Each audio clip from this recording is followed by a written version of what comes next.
Vamos a hablar sobre los retos que va a enfrentar el crecimiento del sector agropecuario en la región en los próximos 10 años. Y también vamos a hablar sobre qué opciones de política puedan haber para instrumentarse de acuerdo a ciertos objetivos que nos pudiéramos plantear. Bueno, podemos pensar en dos grandes retos que va a enfrentar el sector, el crecimiento del sector en la próxima década. Uno tiene que ver con sostenibilidad, cómo hacemos realmente sostenible el crecimiento. Y el otro reto es cómo lo hacemos más inclusivo. Cómo nos aseguramos que esos beneficios que se van a generar pues se repartan de manera más equitativa. Son dos retos paraguas, ¿no? Y vamos a comenzar con el primero de sostenibilidad. Dentro del reto de sostenibilidad, pues tenemos un área que es la productividad. Tenemos que asegurarnos que la productividad va a seguir creciendo en los próximos 10 años. Y ya hablamos de los factores que impactan en la productividad y nos referíamos a uno que es investigación y desarrollo. Y aquí el reto pues es, vamos a seguir gastando lo necesario en esta área fundamental. Y lo que ha pasado en los últimos años, que decíamos, es que pues sí, se ha mantenido cierto gasto, de hecho hasta ha crecido en investigación y desarrollo. Incluso se está gastando como región más del 1% del PIB sectorial, que es un compromiso que asumieron los gobiernos ante Naciones Unidas, ¿no? En agricultura yo voy a meterle en investigación y desarrollo al menos un 1%, y se ha estado logrando, ¿no? Pero el reto es, ¿lo vamos a mantener en el futuro? ¿No? Otro reto es que hay muchas diferencias entre países. Unos gastan mucho más que otros.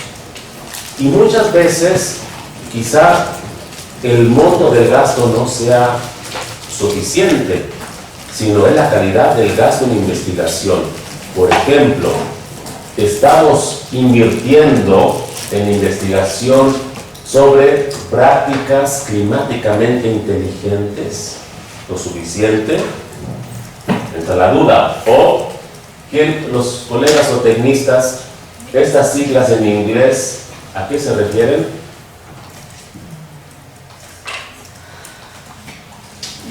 ¿Quién le preguntó? A los colegas zootecnistas, aunque también quizás los fitotecnistas puedan saberlo. AMR. Esas siglas también corresponden a la resistencia antimicrobiana. Ah, y contestó el que no es zootecnista. La resistencia antimicrobial representa un problema, un dolor de cabeza que si no se invierte en él, entonces no solo se van a acabar los animales, las plantas, se van a acabar también los humanos, ¿no? Cada vez los microbios se hacen más resistentes a todo tipo de antibióticos. Es un área en donde sí los países a nivel global le piden a la FAO, por ejemplo, oigan, métanle más recursos. Pues sí, pero los países también tienen que dedicar muchísimo más recursos a esta investigación. Y por ahí hay en las referencias bibliográficas del documento de perspectivas una publicación muy reciente sobre este problema y lo que va a representar en el futuro si no se toman cartas en el asunto. Entonces, un reto respecto a la sostenibilidad dentro del área de productividad es, hay que gastar en investigación, pero hay que gastar en los temas de hoy, los temas más relevantes. Yo no sé si en la Universidad de Chapingo, por ejemplo, hay un área de investigación en resistencia antimicrobial. Quizá no, y nos estamos ya tardando porque este problema ya lo estamos viviendo, ¿no? que va a afectar a animales, plantas y está ya afectando a humanos. Dos, como parte de este reto de investigación y desarrollo es qué se está haciendo para el cambio generacional de los institutos de investigación, de las universidades, porque el promedio ya ronda, mejor no digo la edad, porque yo estoy como ahí también, pero ¿dónde están los incentivos para atraer a los nuevos cerebros que vengan a desarrollar la investigación, agrícola, pecuaria, forestal, pesquera, acuícola? No se ve claro por dónde viene lo que mencionaba la compañera. Oye, los salarios para los investigadores, ¿cómo los hacemos atractivos para que no se vayan a trabajar a otro lado o al extranjero? Esa gente tan bien capacitada. Y en investigación también tenemos un problema de coordinación y de sinergia institucional. ¿Por qué hace investigación los institutos federales de gobierno? Lo hacen las universidades, institutos a nivel regional, los organismos internacionales, pero ¿dónde está el sector privado, obviamente? Pero ¿dónde está esa coordinación sectorial? Y ese es un enorme reto, que identifique prioridades de investigación. Es un reto importantísimo, se desperdicia mucho recurso que es escaso por una mala coordinación, una falta de sinergia institucional para la investigación, aquí y en todos los países, no es México nada más, ¿no?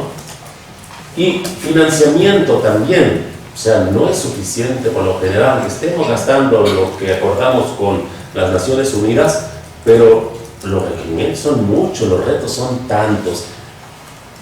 Mañana o pasado vamos a hablar sobre esa enorme heterogeneidad de la agricultura en América Latina, que requiere mucha investigación, porque lo que logre desarrollar para la región A no va a funcionar en la región B, ¿no? Eso requiere recursos. Y en la región han sido como que bien poquitos los países los que han buscado también algunas fórmulas nuevas, mecanismos para hacerse de recursos para la investigación. Por ejemplo, impuestos a las exportaciones, ¿no? De los que están exportando mucho. Lo hace Australia, lo hace Nueva Zelanda. A ver, tú que estás exportando tanto trigo, una partecita mínima, pero que representa mucho, se va a venir para investigación. Entonces aquí uno se pregunta, ¿por qué no hacemos lo mismo en esos sectores tan dinámicos exportadores?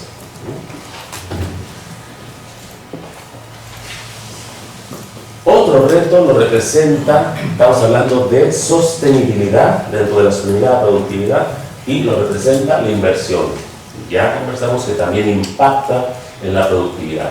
¿Y qué ha pasado en la inversión? Sí, ha crecido, ha estado creciendo en los distintos países. En Brasil ha sido muy errático porque la inversión va de la mano del crecimiento económico. Y nuevamente la relevancia del crecimiento económico.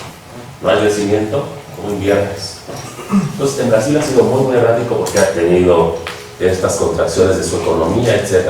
De repente invierte todo y de repente no invierte nada, ¿no? Pero aún con estos porcentajes, estos crecimientos de la inversión en estos países, hay cuellos de botella todavía muy grandes que están impactando la productividad en caminos rurales, irrigación, bodegas, puertos.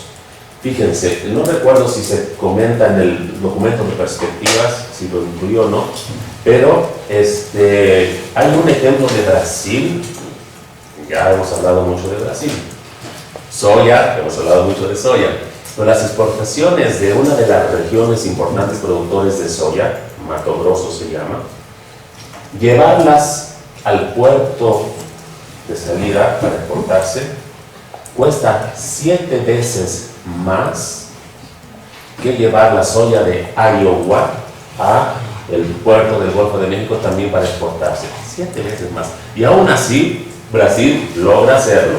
Pero imagínense que pudiera superar estos cuellos de botella, bueno, todavía sería muchísimo más productivo, más competitivo. Así, ¿no? Y hay un reporte muy interesante del Foro Económico Mundial sobre competitividad y nos indica que la mayoría de los países de la región está debajo de la media de infraestructura. Entonces hay que invertir, esto representa un reto importante, ¿no? Y otro lo es los mecanismos para fomentar la inversión privada. La inversión pública es importante, pero cuando uno ve las magnitudes que representa la inversión pública y la inversión privada del sector agropecuario, pues la pública es muy pequeña. Sin embargo, tiene un efecto catalizador fundamental. Entonces, un reto, ¿no?, en el futuro lo representa que estén los mecanismos funcionando para fomentar la inversión privada. Otro reto, crédito y seguro. Seguramente lo han estudiado mucho, ¿no? Saben que se redujo muchísimo la participación del gobierno en el crédito agropecuario, que los pequeños productores son los más afectados y que 80% de los productores no tienen atendidos sus requerimientos de crédito. Muchas veces no se les atiende por una percepción equivocada, y esto lo vi yo mucho cuando trabajaba en bancos, en crédito agropecuario. Sí, mucha gente creía en los demás bancos, también teníamos reuniones entre todos, de que, no, el pequeño productor es que es muy riesgoso. No es cierto. Si no se analiza a detalle usando metodologías como la que conoce a la perfección Miriam, esa matriz de análisis de política que me permite ir a las tripas de la actividad agropecuaria de los productores, si no se hace ese tipo de análisis, nos vamos con la finta de que el pequeño productor hay más riesgo en este tipo de profesiones. No es cierto. Y lo veíamos, por ejemplo, cuando se vino el problema de cartera vencida, por las pruebas, a lo mejor algunos de ustedes no hayan ni nacido, no saben qué es eso.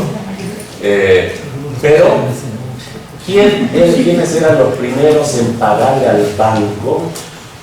Los pequeñitos, no los grandes, ¿no?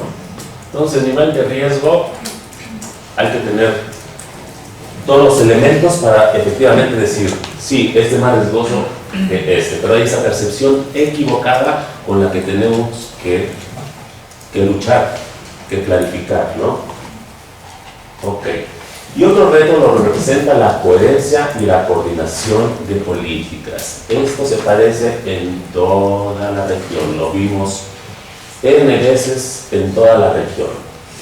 ¿Qué pasa? Que tienes distintos ministerios o secretarías que impactan en el sector, pero que no se hablan entre sí, ¿no? No se hablan entre sí, no se coordinan. No solo eso, con la descentralización de gobierno que hubo en los países de la región, aquí ya lo había desde hace mucho, pero otros países la empezaron relativamente reciente, ¿no? Entonces, hay esa descentralización, distintos niveles de gobierno, con sus políticas, sus programas, sus proyectos, que cuesta coordinar. Si ya teníamos problemas coordinándonos horizontalmente, verticalmente, también se complica la situación de coordinación. Y luego agréguenle que en algunos países relativamente pequeños, las ONGs o las agencias multilaterales como la propia FAO pueden jugar un papel más importante que en otros países como México, Brasil, ¿no? Hay unos donde el presupuesto viene de las ONGs, de la cooperación internacional, ¿no? Entonces, coordinar a nivel local todos estos niveles, todas esas agencias, ministerios, etcétera, es complicado, pero es absolutamente necesario para lograr tener impactos, porque al final de cuentas ya sabemos, hay recursos limitados siempre. Y han habido algunas experiencias exitosas de coordinación, pero por lo general han quedado ahí nada más en proyectos piloto, no se han escalado. Y a todo esto agreguemos también de que hay organizaciones de productores que pueden tener una injerencia importante en la política agrícola. Estamos en políticas, ¿no?, que afectan a productividad y que afectan a nuestro gran reto paraguas, que es sostenibilidad. Entonces, organizaciones de productores como la Reunión Especializada en Agricultura Familiar del Mercosur, que logró hacer maravillas, ¿no?, a nivel de la región. Empezando, por ejemplo, dijeron, tenemos primero que conocernos mejor, conocer al sector de agricultores familiares. Comenzaron levantando un registro en los 4 países del Mercosur. Y lo lograron, y en función de ese registro, ir diseñando políticas diferenciadas. Entonces, y aquí tenían al sector productivo y al sector gobierno conversando. No sucede muchas veces, pero se tiene que dar para lograr esa coherencia y coordinación de políticas, y eso representa un gran reto y un área de estudio y de trabajo. Yo creo que también le competiría mucho al CIESTAM, que hace cosas tan interesantes. Bueno, y por el lado de los recursos naturales y medio ambiente, ¿cuáles son los retos? Hablábamos de que todavía hay mucha tierra en la región, sobre todo en Brasil, Argentina y Colombia, y siempre se le ubica a la región como que contamos con buena calidad de suelos, pero los problemas de degradación del suelo ya están ahí presentes, ¿no? Hay problemas de erosión serios en Argentina, México, Cuba, El Salvador, con esa orografía que tiene tanta agricultura de madera, les llueve de más y se les lava todo el suelo, ¿no? Lo padecen el 75% de su territorio, imagínense, problemas de degradación de suelo. Entonces, miren qué complejo se vuelve a hacer el tratar de resolver ciertos problemas. Sobre todo el Mercosur, dijeron, bueno, vamos a hacer frente también al problema de la erosión y vamos a meter agricultura de conservación. Esa que tiene mínima labranza o cero labranza, ¿no? Pero ¿qué pasa? Que es un tipo de agricultura muy intensiva en capital y muy dependiente de herbicidas, sobre todo del glifosato. Tremendo contaminante que no se quería aceptar, ¿no? Que puede causar cáncer, pero que ya varios países están analizando seriamente, los gobiernos, prohibir su uso. Entonces, fíjense, tratamos de resolver el problema de degradación del suelo, pero tenemos un problema de contaminación tremendo y de biodiversidad, porque esto también afecta a la biodiversidad. Afortunadamente hay alternativas, ¿no?, al uso del glifosato, mecánicas, biológicas, manejo integrado de malezas. Ustedes checan, por ejemplo, en el Ministerio de Agricultura de Australia y van a ver, porque en Australia hay mucha agricultura de conservación, ahorita lo vemos, manuales para poder seguir trabajando con este esquema de conservación, pero sin ser tan dependientes de los herbicidas. E incluso hay también experiencias exitosas de agricultura de conservación en pequeños productores. Y la publicación, ahí vienen las referencias bibliográficas. Se ha trabajado mucho en África, con un pequeño productor, agricultura de conservación en Asia, poco en América Latina. Aquí son como que los grandes productores la que nos siguen, obviamente por eso, decíamos, intensidad en capital, pero hay alternativas. Lo comparando pequeños productores, aquí poquititos, muchos más en África y en Asia. Y ahí están las referencias. Aquí vemos gráficamente que tan preponderante es la agricultura de conservación. Mientras más oscuro, más hay, ¿no? Nuevamente decíamos Mercosur, pero sobre todo Argentina, más del 70% de la superficie total agrícola se practica agricultura de conservación. Impresionante, ¿no? Alrededor del 4% en Asia, Australia, hablábamos, Nueva Zelanda, 45%, y el resto poco, México poco. Bueno, otro reto, pensando en sostenibilidad de nuestro crecimiento agropecuario en el futuro, lo representa el agua. Y también se dice, la región tiene mucha agua, pues sí, pero tenemos un urbanización, tenemos el cambio climático que nos da toque y toque a la puerta, y la inversión en infraestructura hidroagrícola pues ha caído tanto en grandes como en pequeñas obras, y la que hay está muy mal mantenida.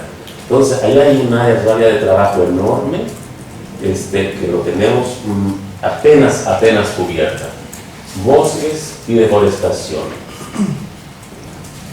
En las últimas 3 décadas ha habido una tremenda deforestación en América Latina y el Caribe, pero el 60% ha ocurrido en Brasil, en la Amazonía, y ya veíamos por qué, ¿no?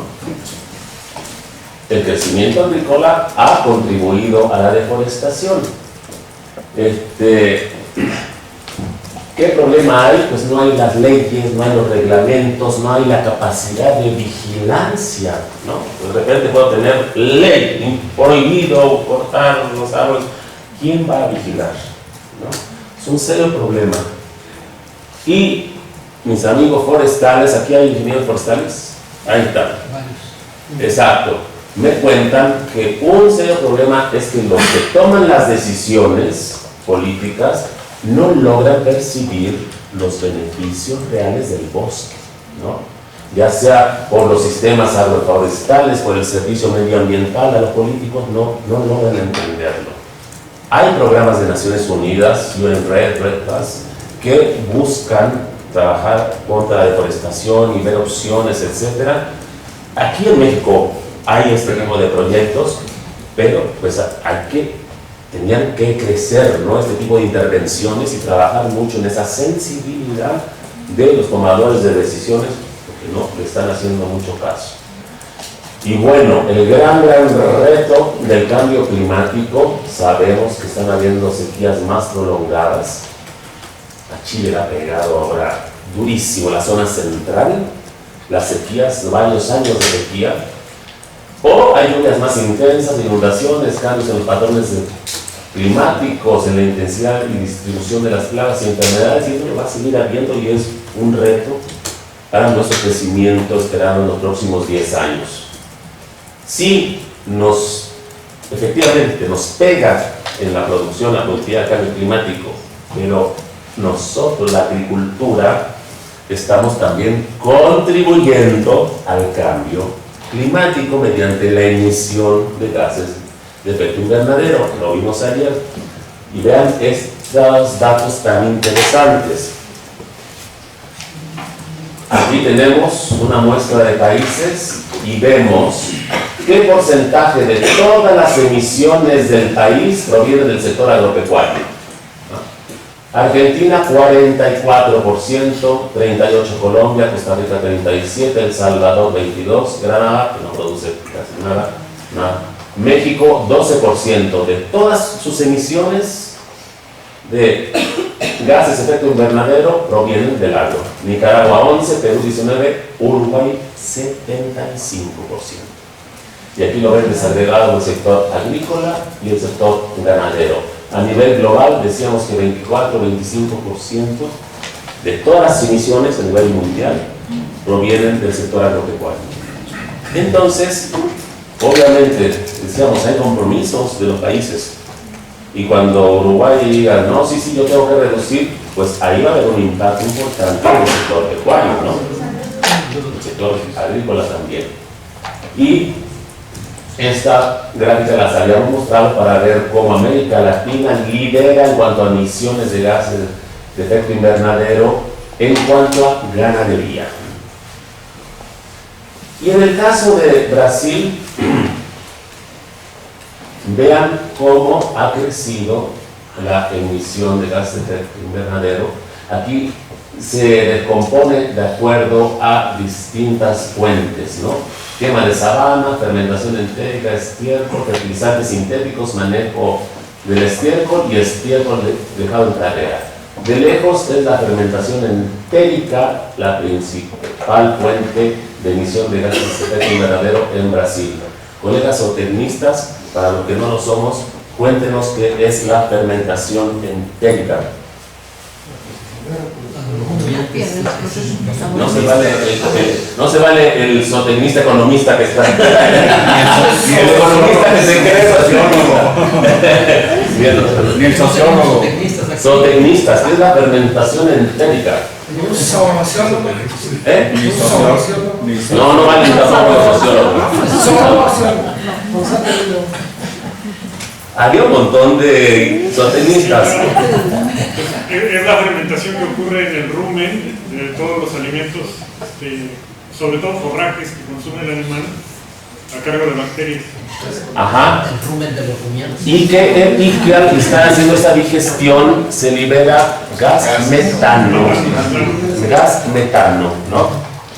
Y entonces, ojo, esto es importante porque también, dependiendo de lo que coman los animales, pues van a emitir más o menos, ¿no? Pero vean, el gran contaminante en Brasil, potencia mundial agropecuaria y agroexportadora, es el gran contaminante, la fermentación entérica, seguida de el estiércol dejado en praderas. Bien, hoy yo ya he hablado demasiado, así que ahora les toca a ustedes, pero primero tienen que trabajar. Una pregunta ya. Sí, bueno, había una observación, por ejemplo, me parece que es Uruguay, el que tiene 75%. Sí, Uruguay. Y arriba está Perú. Ajá. La participación del sector ganadero es más o menos muy similar. Sí. Sin embargo, su emisión es sumamente diferente. Ajá. ¿Cuál es la explicación? ¿Es el tipo de ganadería que se practica? No, es la estructura productiva. La estructura productiva, no de la agrícola o pecuaria, de la economía. De la economía, ¿no? Ajá. Las dos últimas siempre suman 100. Se descompone la primera. Entonces, Bueno, lo comento porque entre los grupos ecologistas, por ejemplo, hay un alto cuestionamiento a la siembra de soya transgénica en Brasil, a la siembra de maíz, y sin embargo, bueno, se acusa a la ganadería también de la emisión de gases de efecto invernadero. Sin embargo, la gran emisión está aportada por el consumo de forrajes de mala calidad, es decir, de la alimentación en praderas, a diferencia de la engorda que se da en corrales, alimentada con granos, que tiene una mejor eficiencia y una menor emisión de gases de efecto invernadero. seguro. Sí, sí. Bueno, sí podría ser, digamos, que un pequeñito porcentaje tenga que ver con lo que comen aquí los animales y lo que comen acá, pero te diría que la gran diferencia, aunque contribuyen casi lo mismo, es la estructura productiva. En Perú tienes otros sectores económicos importantes que también están contaminando, mientras que Uruguay pues es agricultura, es ganadería en todo su territorio. En Perú tienes minas, tienes un sector minero que pesa muchísimo en la economía, entonces por eso este número es más bajo. Acá no hay nada de minas, acá hay mucho más industria, acá no. Esto es lo que explica, ¿no? Y además los porcentajes pues las bases sobre los que están los porcentajes pues son diferentes. O sea, el 50% de Perú, de la ganadería, quién sabe cuántas vacas sean, y también las uruguayas quizás puede ser cantidades muy diferentes de vacas, aunque los porcentajes sean iguales. O sea, júralo que aquí proporcionalmente va a haber muchas menos vacas que acá, claro, por ejemplo, ¿no? Exacto. Ok, bueno, entonces pasamos a el trabajo en grupo. Y la pregunta que hay que contestar es: ¿se puede lograr crecimiento agrícola sostenible dados el terrible panorama que les he pintado de retos, y al mismo tiempo cumplir con los compromisos u objetivos de mitigación del cambio climático? Es decir, tenemos que reducir compromiso, y además si no se va a acabar el mundo. Pero se puede, y si es posible, pues ¿cuáles son los retos para lograrlo? Esa es la pregunta, que una sola con su subpregunta, en la que de favor van a concentrar su difusión, los mismos grupos de ayer, y después seleccionan a otro vocero para que nos platique a qué conclusión llegamos. Entonces hay 15 minutitos, nada más. ¿Está clara la pregunta? ¿Es solo agrícola, también ganadería? No, en general el sector agropecuario. De repente, perdón, cuando hablo nada más como agrícola me refiero a todo el sector agropecuario. Acuícola y pesquero. Sí.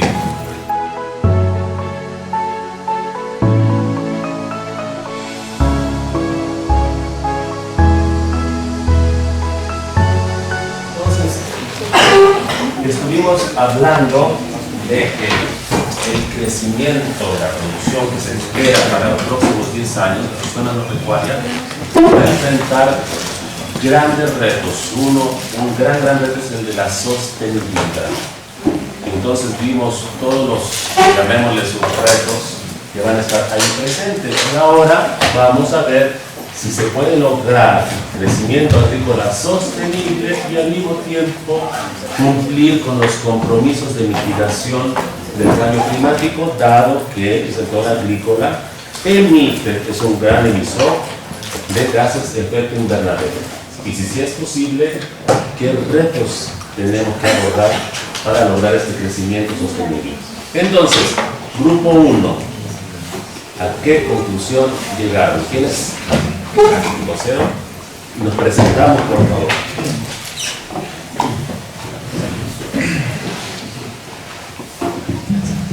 Buenos días, mi nombre es Irving, soy estudiante de doctorado de aquí de CISTAM.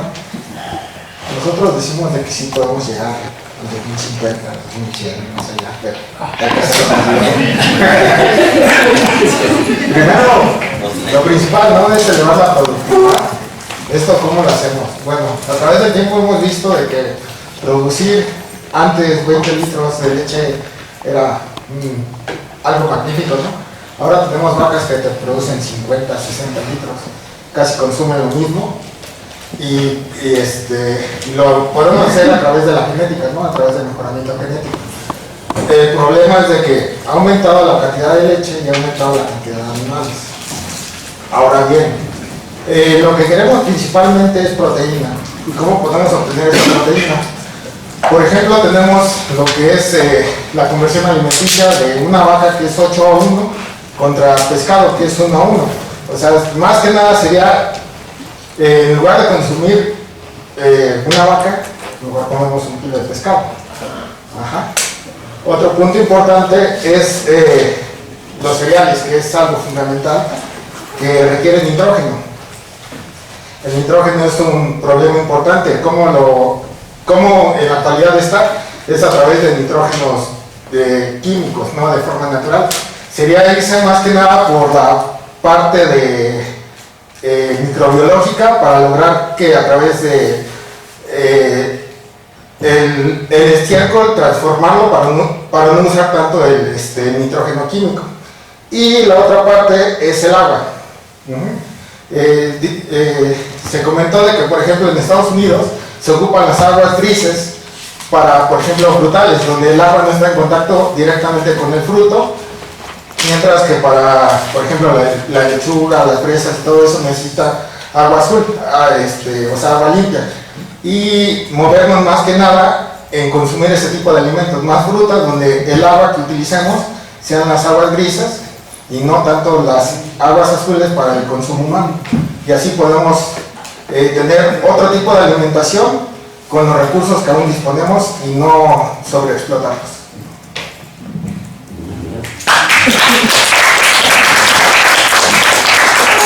¿Preguntas? ¿Alguien que quiera complementar? Ok, pasamos al grupo 2.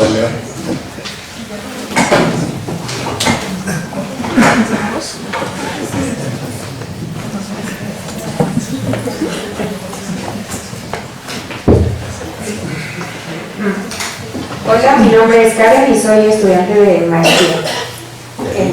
No, de liceo. Bueno, la discusión de nuestro grupo 2 se basó en diferentes puntos. Primero, los puntos bajo los que se tiene que regir al contestar esta pregunta es viabilidad económica, social, técnica y ambiental. Por la parte de que nos comentaban que sin crecimiento económico, obviamente pues no hay viabilidad económica. Como también el equipo 1 mencionaba, tocamos el tema del aumento de la productividad de los sectores mediante diferentes tipos de mecanismos. Por ejemplo, un reto es como el ataque de las plagas mediante un control biológico y químico más estricto, el uso de fertilizantes orgánicos, el desarrollo tecnológico en la agricultura, también en la ganadería, investigación.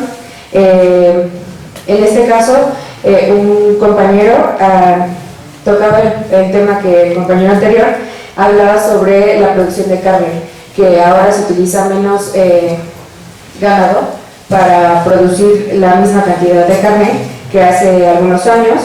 También tocamos el tema de la coordinación multisectorial para la generación de políticas públicas que ataquen estas problemáticas, eficientar el uso de agua y sobre todo diagnosticar previamente para las políticas la parte cultural y social y evaluarla, porque nosotros discutíamos que no era lo mismo implementar una política que funciona en un lugar, porque obviamente si se aplica en otro lugar donde no se tiene un diagnóstico previo sobre lo que vas a mejorar, pues no creo que tenga los mismos impactos. Y también mejorar como los conocimientos sustentables en los productores y los técnicos dedicados a la agricultura y a la ganadería.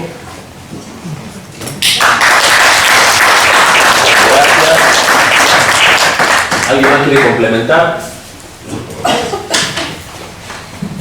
Bueno, también la parte que comentábamos nosotros es que en cuanto a los gases de efecto invernadero, cabe destacar que los que provienen de la ganadería quedan remanentes en la atmósfera por 10 años, mientras que los que provienen de la cuestión industrial es hasta 1000 años, ¿no? Entonces ahí hay una cuestión que a lo mejor no se toma mucho en cuenta, como los porcentajes que veíamos, ¿no? Por ejemplo, Paraguay produce el 50% de los gases de efecto invernadero por parte de la ganadería y Estados Unidos solamente el 3%, ¿no? Pero si nosotros analizamos la parte de los gases de efecto invernadero que vienen de la parte industrial, Estados Unidos produce el 30%, ¿no? Y Paraguay tan solo el 3%, ¿no? Que son los más contaminantes, ¿no? Entonces son de las cosas que habría que tener en cuenta.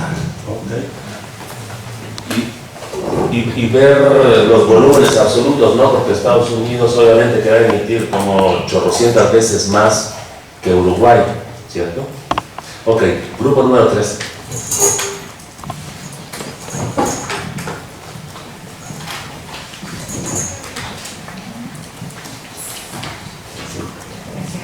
Hola, soy Rosario, buenas tardes. Bueno, pues no sé en qué situación estoy actualmente. Bueno, doctorado, aquí sí está. Lo que nosotros discutimos, pues que el gran dilema es crecimiento económico sostenible versus medio ambiente. Entonces, nosotros lo que partimos es que definitivamente es difícil alcanzar un crecimiento económico en el mediano o largo plazo de manera sostenible. Sí se puede reducir, podemos utilizar mejores prácticas agrícolas, eficientar los sistemas de producción, pero esto no es posible, nada es posible sin las políticas mundiales como tendencia. Por ejemplo, el protocolo de Kioto, que muchas naciones están, pero no respetan. Entonces eso es fundamental, no solamente en la parte agrícola, sino en la parte también industrial. Nosotros partimos que de alguna manera se generen cuotas por captura de carbono, cuál fue tu huella de carbono como país, y con base en eso hacer aportaciones a las empresas o cobrar, como derivado de las externalidades, cobrarles impuestos para poder invertir en tecnología, en conocimiento para mejorar la productividad, porque también tenemos otra situación que no podemos obviar o que no podemos evitar, que es la pobreza y las personas que están en condición de subalimentación. Entonces el gran reto es, ¿seguimos produciendo a bajos costos o producimos de manera más orgánica, pero no todas las personas tienen acceso a ello? Entonces lo que nosotros pensamos es que se deben hacer cuotas para estos grupos de productores y leyes que de alguna manera también regulen, pero que también sancionen a los actores que no respeten para mejorar el medio ambiente. Muy bien, un aplauso por favor. ¿Alguien quiere complementar al grupo 3 o hacer preguntas? Ok, pasamos al grupo 4.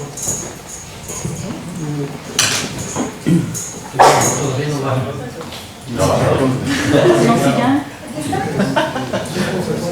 es la vocera del grupo 4.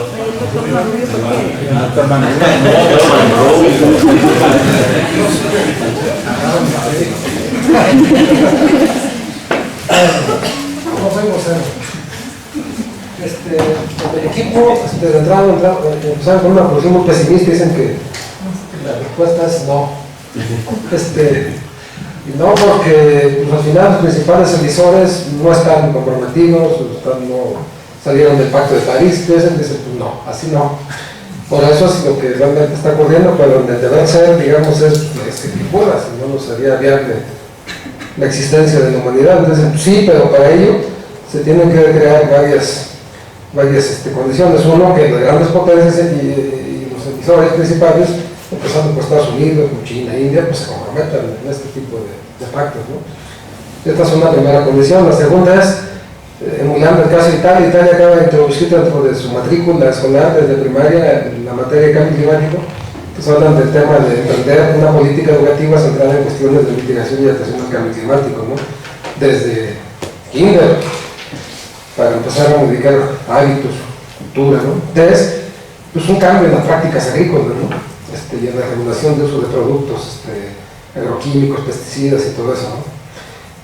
Otras políticas orientadas a la reforestación y restauración, ¿no? O sea, si es necesario ya recuperar zonas, digamos, que fueron deforestadas, digamos, y recuperar suelos degradados, tierras degradadas, etc.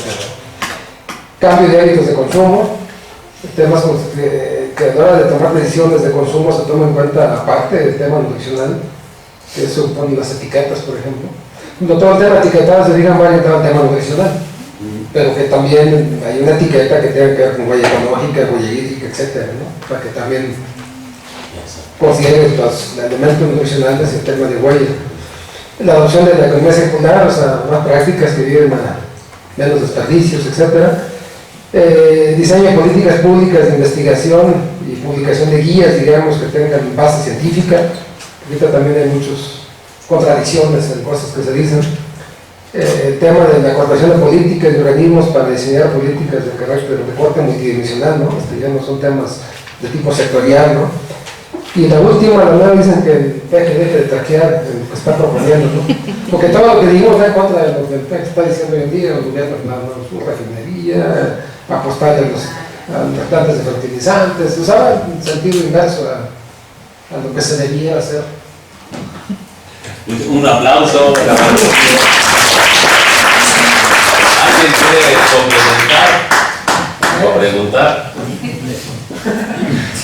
Bueno, al final no era tan pesimista la posición del grupo 4, ¿no? Comenzó como no, pero quizás sí.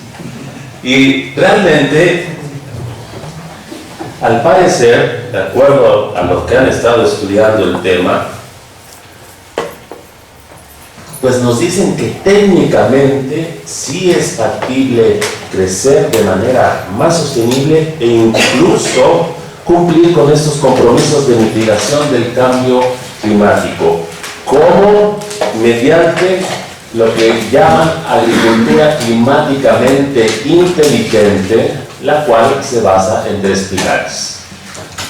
Aumenta de manera sostenible la productividad y los ingresos, se adapta o crea resiliencia al cambio climático y reduce o elimina emisiones de gases de efecto invernadero donde sea posible. Y yo escuché a algunos de las y los voceros mencionar ya algunas prácticas: manejo del agua, pensar en cambiar la estructura productiva, cambio en el uso de fertilizantes.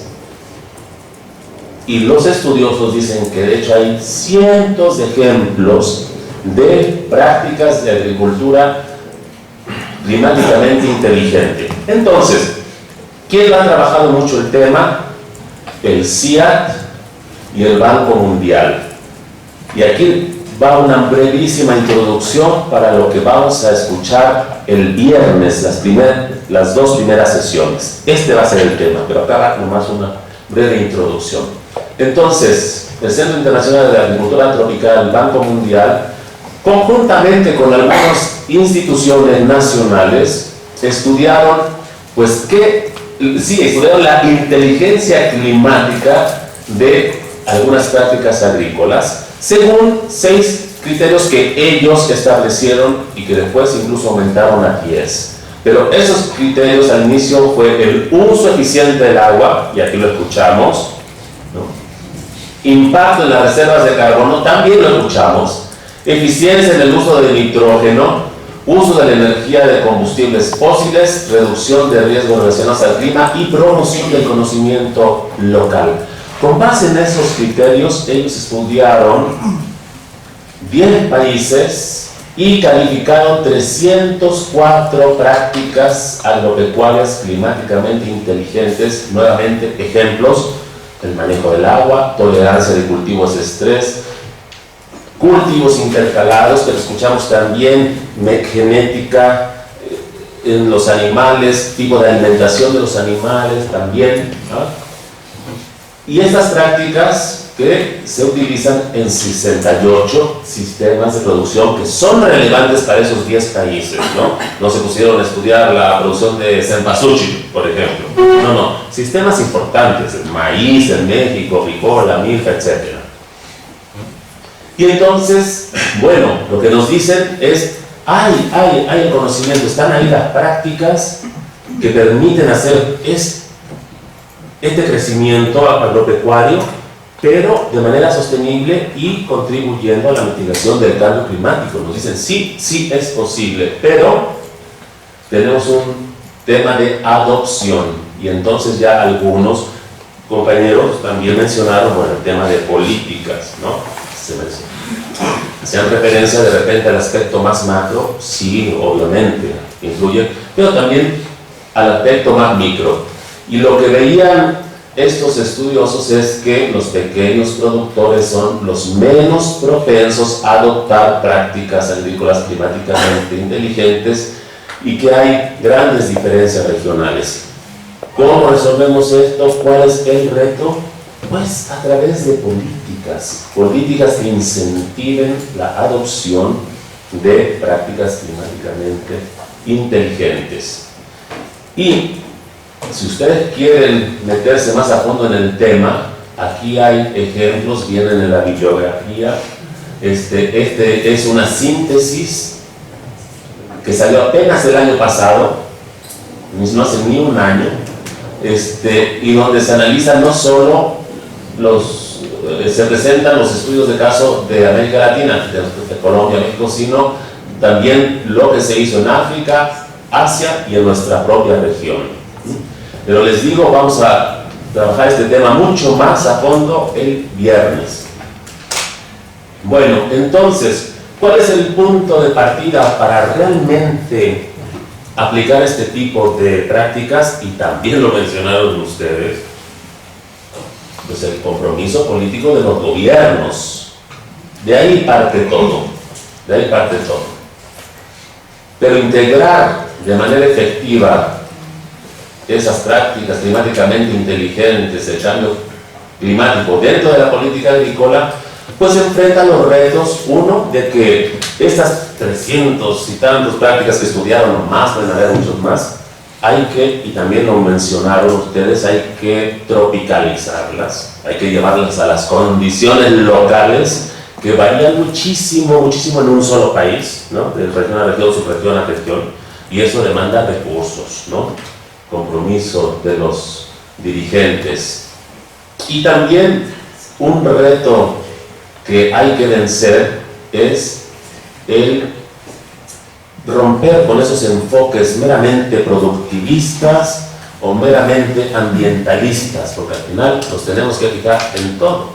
Y estos ministerios tienen que estar conversando a diario sobre cómo vamos a crecer en el futuro, venciendo tanto reto que se nos está presentando. Y finalmente, bueno, el tema del presupuesto, ¿no? Vencemos estas condiciones, el adaptar estas prácticas a condiciones locales, que se empiecen a hablar los distintos ministerios que impactan en el medio rural, pero pues requerimos recursos. Y si desde el Ministerio o Secretaría, aquí en este caso de Hacienda, no se le da la importancia, la prioridad que tiene este tipo de aspectos, pues eso nos representa otro gran reto para realmente crecer de manera sostenible, ¿no? Esos son los retos que se identifican cuando tratamos de crecer de manera más sostenible. Y ahí nos quedamos. Últimas intervenciones, preguntas, puntos de vista, antes de que nos den las 2:15, 7 minutos para terminar esta sesión y tomar el coffee break. Sí. En las instituciones, el versus no iría quizás.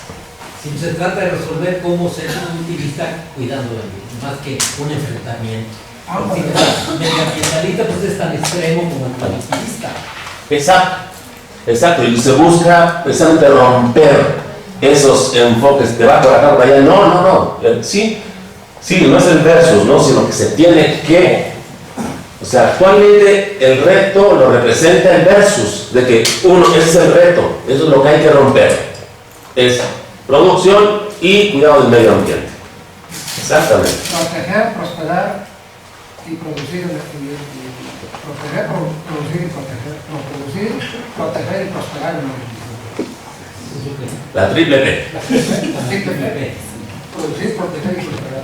También empezar a cuantificar todo lo que es la parte de externalidades, ¿no? Porque si mucho de los sistemas agrícolas o ganaderos se siguen produciendo es porque tienen ese incentivo de que todo lo que son los activos ambientales, externalidades, no se cuantifica, ¿no? Entonces creo que también puede ser una parte importante, ¿no?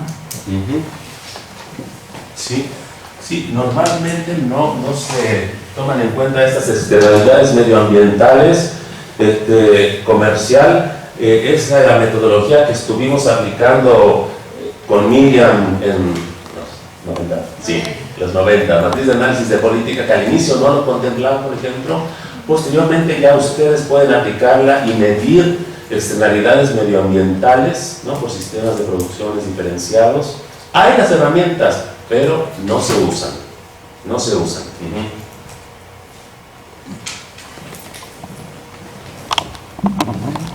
Ha comentado en la mañana mucho sobre estos países que van como a la vanguardia, ¿no? Digamos Brasil, Argentina, etc. En esta idea de la sostenibilidad, ¿serían buenos ejemplos? O bien, ¿qué ejemplo de país pudiéramos observar o conocer como para darnos idea de qué hacer en esta idea de la sostenibilidad? Wow. Mira, aún en esos países en donde quizá ha primado ese enfoque productivista, pero también ahí hay prácticas que se han demostrado que pueden seguir creciendo el sector, pero reduciendo los gases de efecto invernadero. En el caso de Brasil hay unas investigaciones elaboradas, si no me equivoco, por Banco Mundial, donde demuestran, incluso han establecido algunos programas en algunas regiones en ese sentido, tratando de mejorar alimentación de ganado, producción de pastos, pero los impactos todavía son como, se limitan a esas intervenciones puntuales, no es la generalidad. Pero, te digo, lo mismo tenemos aquí también en México hay varias prácticas y ahí está Aquí están detalladas las que estudiaron y que seguramente hay más, ¿no? Aquí las puedes ver. Entonces, todos los países tienen ejemplos, todos. ¿Quién más volver a quién más o qué otros ejemplos traer? No sé, de repente los países europeos, los países europeos yo creo que se han tomado mucho más en serio el tema medioambiental, tanto en el sector agrícola, sector pecuario también, que cualquier otra región del mundo, ni Estados Unidos, ni Canadá. Yo te diría quizás los europeos, yo vería a los europeos qué están haciendo como país, pero nuevamente aquí tenemos ejemplos limitados, pero que tendríamos que escalarlos. Manrubio, ¿quieres el micrófono? No, Entonces habla, que te oiga. estamos haciendo un trabajo de emprendimiento en Jalisco y hubo un productor que seleccionamos porque en el estado es el que más altos rendimientos ha alcanzado. Jalisco. Maíz. Bueno, el maíz es el productor, ¿no? Sí. Él ha alcanzado 21 toneladas por hectárea de maíz. Entonces, pues el compañero Beltrán hizo la cuenta, él siembra 60 hectáreas, hizo la cuenta del rendimiento más su costo y le plantó una cuenta de utilidad. Está bien ganando, ganando. Y se va a preguntar cuántas hectáreas me está diciendo, dice, pues en las 60 que sean, dice, no, eso nos ha alcanzado 4. En las 60 no, dice, no, en las 4 mías, las tuyas y en las otras 60 casi. Dice, bueno, es que esas no son mías, esas son rentadas. Y yo en las mías tengo 15 años produciendo ahí y he hecho 4 cosas ahí: nivelar tierras, y eso me da un mejor riego. Segundo es aplicar cal agrícola para equilibrar temas de pH. El otro es agricultura de conservación, dejar sobre todo esquilmos, no hacer rotación de cultivos, esquilmos en el suelo, una parte de los esquilmos. Y la cuarta fue, ¿cómo nos dijo? No. Pues es nivelación, rotación no nivelación. Digo, la fertilidad, bueno, y meter tema de abonos, pero compuesto no tiene. Dice, eso lo llevo haciendo en los últimos 15 años, y ya he sacado 22 toneladas, casi 22 toneladas. Pues técnicamente es posible. Dice, pero las otras no lo hago porque yo esas mejoras son de largo plazo. Entonces me llevan por lo menos, yo he calculado, desde 8 o 9 años para terminar esa respuesta. Y cuando empiezo a hacer las tierras que no son mías, el dueño de la tierra no me las pide, dice, échame las tierras para... Ya veo que sí nos va bien, sí, pero métele mejora, ¿no? Entonces, el tema de derechos de propiedad ahí, hemos visto que es más agro, lo vimos, o sea, ¿por qué no ha entrado el tema de conservación en Sonora, en el Valle Yaquima? Porque no es la tierra que son rentadas, si no hay incentivos del cuate que hace eso para invertir en tecnologías que van a dar resultados en el mediano y largo plazo, cuando algo que no es de él. Y no se ha regulado el tema de derechos de propiedad, o sea, ahí hay un problema, hay una limitante. Como dices, técnicamente es posible, pero en términos de certidumbre que hace el agricultor sobre tierras que no son de él, no le motiva. Importantísimo elemento, porque nos enfocábamos nosotros al tema de políticas como una posible limitante, pero ojo, derechos de propiedad, tenencia de la tierra también tiene que ver. Muchas gracias por este comentario final.